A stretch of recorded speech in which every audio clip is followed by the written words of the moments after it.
দর্শক, জ্বালানি তেলের চাহিদা ও সংকট বিষয়ে আমরা দেশের অন্যান্য জায়গা থেকেও সরাসরি যুক্ত হতে চাই আমাদের সহকর্মীদের সঙ্গে। এই মুহূর্তে বাগেরহাট থেকে যুক্ত হবেন এস.এম. সোহান। সোহান, আপনাকে দেখতে পাচ্ছি। বাগেরহাটের আসলে জ্বালানি তেলের সর্বশেষ পরিস্থিতি বা চাহিদা বা সংকটের পরিস্থিতি আসলে কেমন? সারা দেশেই আমরা খবর পাচ্ছি জ্বালানি তেলের যে চাহিদা সেই অনুযায়ী আসলে সরবরাহ নেই। বাগেরহাটে আসলে কেমন প্রভাব পড়েছে? বাগেরহাটেও জ্বালানি তেলের তীব্র সংকট রয়েছে।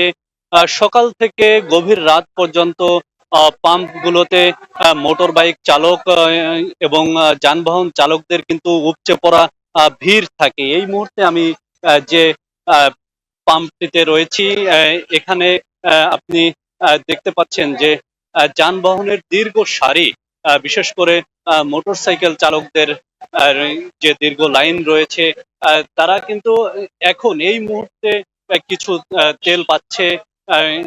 যে অনেকেই আছে ৩০ মিনিট থেকে ২ ঘন্টা পর্যন্ত দাঁড়িয়ে এখান থেকে তেল নিচ্ছে এবং এই পাম্প মালিকরা আমাদেরকে বলছেন যে তেলের যেহেতু চাহিদা অনুযায়ী তারা তেল পাচ্ছে না, চাহিদার মাত্র ১০ থেকে ২০% তেল ডিপো থেকে সরবরাহ করছে। সেই কারণে তারা কিন্তু তেল স্বল্প পরিমাণ দিচ্ছে। প্রতিটি মোটরসাইকেলে আজকে ২০০ টাকার করে তেল দিচ্ছে এই পাম্পটিতে।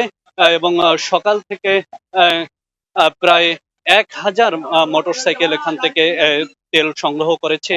অন্যদিকে আমি যদি বলি, বাগেরহাটে এখন পর্যন্ত একটি ইতিবাচক দিক রয়েছে, সেটি হচ্ছে বাগেরহাটের যে পেট্রোল পাম্প গুলো রয়েছে সেখানে কিন্তু ডিজেলের সরবরাহটা এখন পর্যন্ত স্বাভাবিক রয়েছে।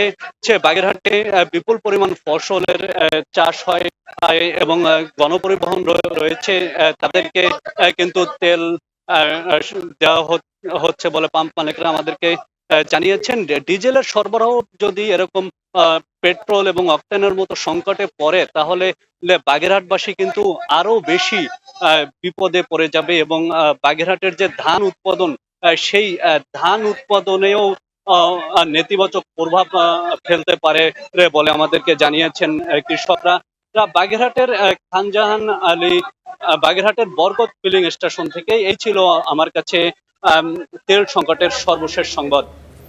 জি সোহান, বাগেরহাটের বরকত ফিলিং স্টেশনের যে চিত্র আমরা দেখলাম আপনার পেছনে, আসলে আমরা মোটামুটি সব জায়গায় একই চিত্রই দেখতে পাচ্ছি। আপনাকে অসংখ্য ধন্যবাদ আমাদের সঙ্গে যুক্ত হয়ে এই ব্যাপারে খবর সরবরাহ করার জন্য।